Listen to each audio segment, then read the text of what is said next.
Assalamualaikum warahmatullahi wabarakatuh. Waalaikumsalam warahmatullahi wabarakatuh. Sahabat pemirsa, jumpa lagi di channel saya Zulfa NH.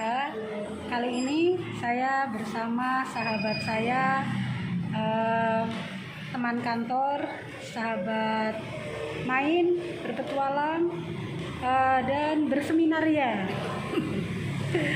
Namanya Nyai Arifah Milati. Saya panggilnya Mila, Mbak Mila. Nah, kita sedang di stasiun Tulungagung. Dia mengantar saya dari kampus ke sini naik motor. Habis itu saya mau naik kereta. Dia mau saya naik kereta ke Cilacap. Sahabat saya ini akan pulang ke Nganjuk naik motor. Nah, 1,5 jam sendiri. Keren kan? Keren dan capek kira-kira. Ini habis kerja berhari-hari di kantor, kemudian akan pulang kampung. Bukan mudik loh ya. Enggak loh. Pulang kantor.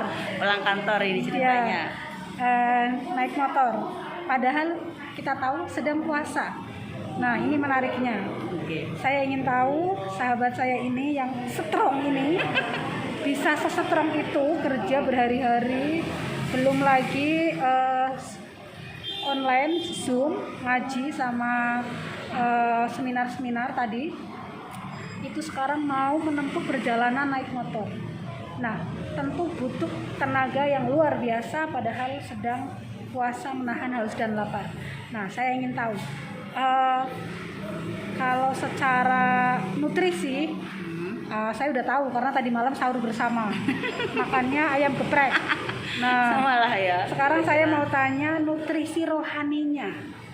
Apa sih yang menjadikan Mbak Mila ini kuat, happy, produktif di pekerjaan kantor, produktif di kegiatan ilmiah, dan kuat.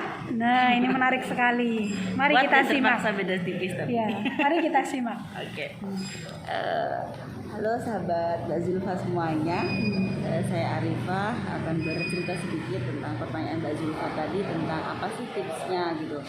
Sebenarnya kalau tips ya untuk makanan ya sama aja sih sama dengan yang dimakan Mbak Zul. Kira-kira seperti itu ya. Tadi malam kita pesan GrabFood. Iya, oke. Nah, cuman kalau saya pribadi itu yang pertama adalah kalau kita memang sudah mau beraktivitas itu siapkan dulu kira-kira besok kita mau ngapain di kantor. Jadi agar punya rencana kita, ya, betul. rencana konkret apa Ya. yang mau dilakukan. Jadi bukan sekedar berangkat. Betul, enggak sekedar berangkat. Jadi kita sudah punya kira-kira list seperti itu. Kira-kira besok di kantor mau ngapain. Jadi kira-kira nanti berapa jam saya harus ngapain, di jam berikutnya saya harus ngapain, di jam berikutnya harus ngapain. Well organized. Gitu. Jadi kayak tadi ya, misalkan pagi ya harus ngajar, terus habis itu nanti harus mengerjakan tugas kantor, nanti jadi jam berapa sampai jam berapa, sampai kemudian jadi semuanya biar tertata dengan baik dan bisa jauh-jauh dari rumah ke kantor nggak sia-sia. Kira-kira ada itu. hasilnya.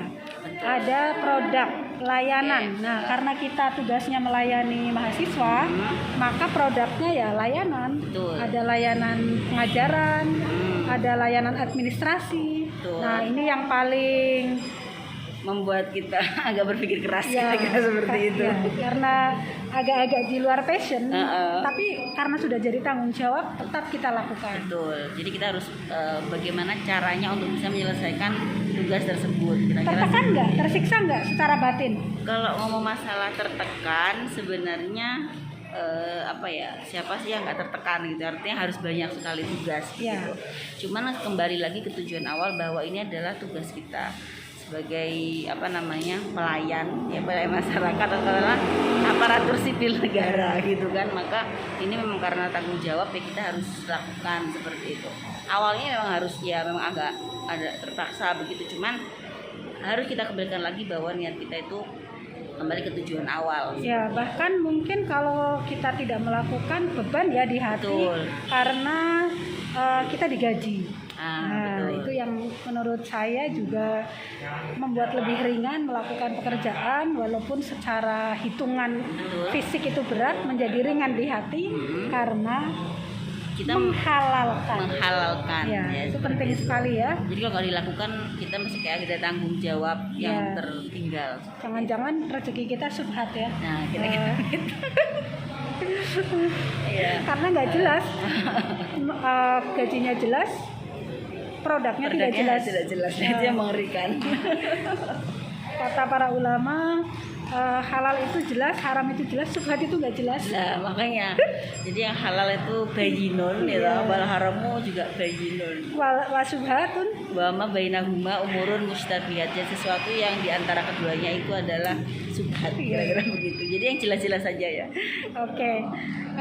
Ini kangen nggak sama anak, sama Pasti, keluarga? pasti. Makanya kenapa saya membuat sebuah program atau list program yang terorganisir seperti itu, karena agar nanti waktu kita pas ketika di kampus itu sudah selesai urusan kantor, sehingga nanti ketika di rumah kita bisa fokus kepada keluarga seperti itu. Oke, berarti kita, ini ya manajemen pelayanan, melayani masyarakat, melayani keluarga.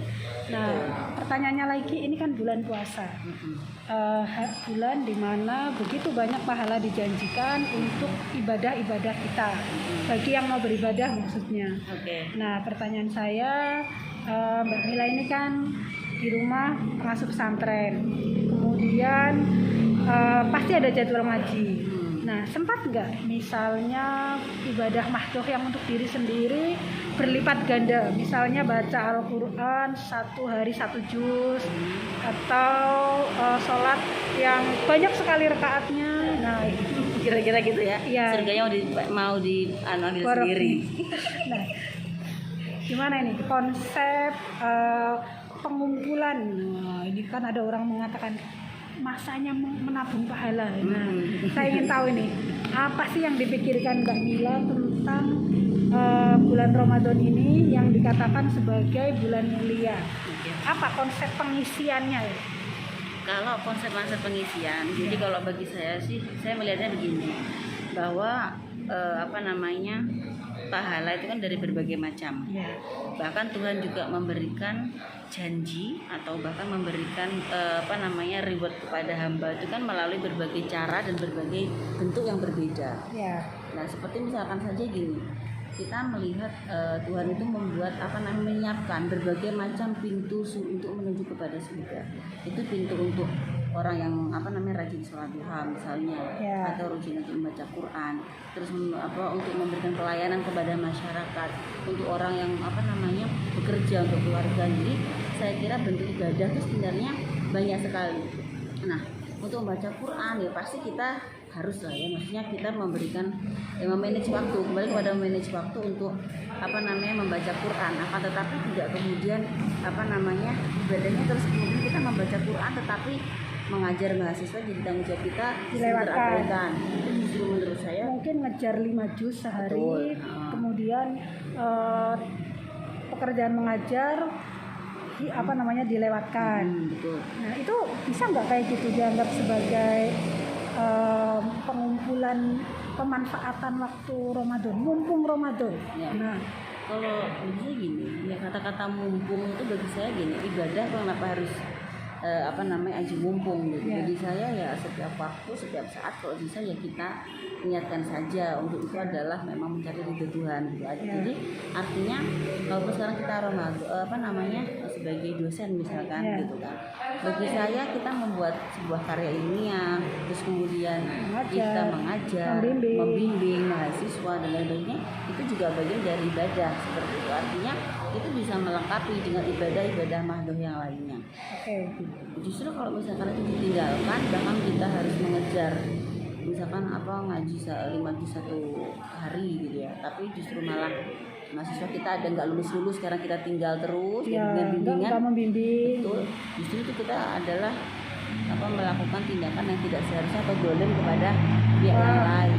Dolim. Jadi ibadah itu dalam taraf tertentu bisa mendolimi orang ya. Ya, kira-kira bisa seperti itu karena kadang kita terlalu egois. Ya, dengan karena gini. Jadi ibadah yang orientasinya untuk diri sendiri berlebihan. Kemudian ibadah yang sifatnya menunaikan hak orang lain itu dikurangi. Ya, betul. Ya. Kita seringkali lupa bahwa sebenarnya ibadah itu ada kaitannya juga hubungan kita dengan Tuhan, tapi juga ada yang kita hubungannya dengan sosial. Bahkan Rasul sendiri kan sering mengatakan bahwa ketika ditanya kemudian siapakah orang yang paling mulia, ternyata beliau malah menunjuk orang yang tua yang tangannya sangat kasar. Ternyata dia itu adalah orang yang memang Bekerja. itu keluarga. Jadi berarti itu yang diridhoi itu memang seperti itu, kira-kira begitu. wah, kalau begini berarti kita yang sibuk sekali bekerja, kemudian waktu untuk ibadah mahdohnya tidak terlalu lama, itu tidak perlu minder atau berkecil Ya, hati. tidak usah, karena jalan untuk menuju ke surga Tuhan itu banyak sekali. Ya kita mungkin tidak bisa masuk kepada yang sehari itu bisa hatam 5 juz ya, Ya. tapi kita bisa melalui pintu yang lainnya, yang itu adalah memperbaiki keras. hubungan atau memperbaiki hubungan sosial dengan orang. Misalkan Wah, menarik sekali nih Ya. perspektif ibadah yang lebih luas, yang menjadikan kita orang-orang yang tanggung jawabnya banyak, mungkin sahabat-sahabat juga yang ibu rumah tangga kepengen sekali hatam 1 juz sehari belum mampu, maka mungkin bisa diniatkan semua pelayanan untuk keluarga itu sebagai ibadah betul ya. sekali. Ya, saya jadi kira ada itu. niat ya, niat ibadah sehingga hal-hal yang kelihatannya bukan ibadah menjadi bernilai ibadah. Betul sekali. Mencuci baju, menyuapi anak, shopping. Nah, shopping itu juga ibadah, karena Termasuk berarti obrolan kita ini bisa bernilai ibadah ya. iya dong, karena memberikan mungkin memberikan insight kepada orang lain yang bermanfaat aja tapi. Baik, terima kasih Mbak Mila atas obrolan yang diselingi dengan beberapa bunyi-bunyian, ada bunyi motor, ada bunyi peluit kereta ini sudah mau datang. Terima kasih sudah diantar ke sini. Untuk Mbak Zul, hati-hati di jalan, semoga sampai di Cilacap dengan selamat dan Amin, sehat, ketemu keluarga amin. lagi. Bagaimana dengan Lampung? Doakan ya, semoga Iya. bisa segera Semoga bisa sowan piknik keluarga. Oke, amin. bertamasya, Bertamasya, ya. rekreasi spiritual. Iya. Amin. Selamat melanjutkan puasa, selamat menempuh perjalanan, semoga selamat sampai tujuan. Salam buat nasihat yang cantik. Siap. Salam juga untuk keluarga dan teman-teman Mbak Zul yang keren-keren. Ya. Dan adik-adiknya Mbak Zul yang keren, dan ponakan-ponakan yang lucu-lucu banget. Oke, alhamdulillah. Begitu sahabat-sahabat obrolan saya bersama sahabat akrab saya, sahabat bermata-mata sekali. Nah, saya akhiri. Selamat nanti berbuka puasa. Wallahul muwaffiq ila aqwamit thoriq. Assalamualaikum warahmatullahi wabarakatuh.